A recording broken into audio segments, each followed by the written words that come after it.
और बड़ी खबर आ रही है, ढाबा पहचान विवाद पर बोले हैं मौलाना तौकीर रजा, कपड़े उतारकर पहचान करना गलत है। ऐसे लोग आतंकियों की तरह होते हैं। तौकीर रजा का ये कहना है 2014 से असली हिंदुत्व खत्म हुआ, मोदी के नए हिंदुत्व से देश को खतरा है। तो तौकीर रजा का बयान, हिंदू मुस्लिमों में नफरत फैलाई जा रही है। नेम प्लेट सिर्फ इसलिए लगवाई जा रही ताकि शनाख्त हो कि हिंदू है कि मुसलमान है। पैंट इसलिए उतरवाई जा रही है कि शनाख्त की जाए कि हिंदू है या मुसलमान है। जो चाहते हैं कि दंगा हो, फसाद हो, हमें लूटपाट करने का मौका मिले, वो असल में न कावड़ यात्री है, न वो हिंदू है, वो दंगाई है, वो दंगा चाहते हैं। और ऐसे तमाम लोग, मैं ये समझता हूं कि इनको आतंकवादी धाराओं के तहत इनके खिलाफ कार्रवाई होनी चाहिए। और ये नरेंद्र मोदी का जो नया हिंदुत्व इस हिंदुस्तान में 2014 से शुरू हुआ है, ये हमारे देश के लिए बेहद घातक है।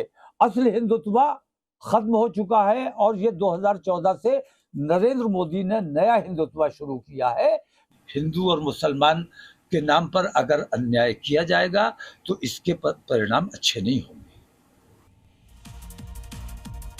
तो देखिए, मुजफ्फरनगर में ढाबा पहचान विवाद पर घमासान मचा हुआ है। अब इस विवाद में ऑल इंडिया इमाम एसोसिएशन की भी एंट्री हो गई है। इस पूरे विवाद को उन्होंने मुस्लिमों को बदनाम करने की साजिश बताया है।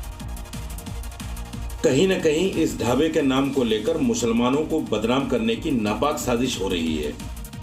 ये कहना है ऑल इंडिया इमाम एसोसिएशन के अध्यक्ष मौलाना साजिद रशीदी का, जिन्होंने मुजफ्फरनगर में पंडित जी वैष्णो ढाबा में पहचान विवाद को मुस्लिमों के खिलाफ साजिश बताया है। उनका कहना है कि पंडित जी वैष्णो ढाबा के मालिक और मैनेजर हिंदू हैं। उनके कहने पर ही वहां काम करने वाला कारीगर तजम्मुल से गोपाल बना। ऐसे में उन्होंने इस पूरे मामले को लेकर ढाबे मालिक को जिम्मेदार ठहराया और कारीगर के नाम को लेकर पूरे मुस्लिम समुदाय को बदनाम करने की साजिश बताया है। और बड़ी खबर आपको बता दें, मुजफ्फरनगर में कावड़ पर सख्त पैरा है। 15,000 कैमरों से नजर रखेगी पुलिस। 30 किलोमीटर के दायरे में कैमरे होंगे। नाइट विजन वाले कैमरे भी लगाए गए हैं, यानी दिन रात निगरानी रखी जाएगी। इसका मकसद निगरानी करने के साथ साथ सुरक्षा भी सुनिश्चित करना है। तो योगी फोर्स की पुख्ता तैयारी है। कावड़ यात्रा और मोहर्रम को लेकर साफ तौर पर अलग अलग जगहों पर कैमरों से नजर रखी जा रही है। कंट्रोल रूम आपको दिखा रखे हैं। कई सीसीटीवी कैमरे लगाए गए हैं, जिसमें नाइट विजन कैमरा भी शामिल है।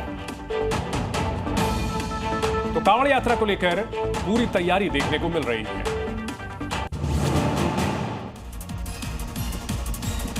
योगी फोर्स की यह पुख्ता तैयारी कांवड़ यात्रा को लेकर है।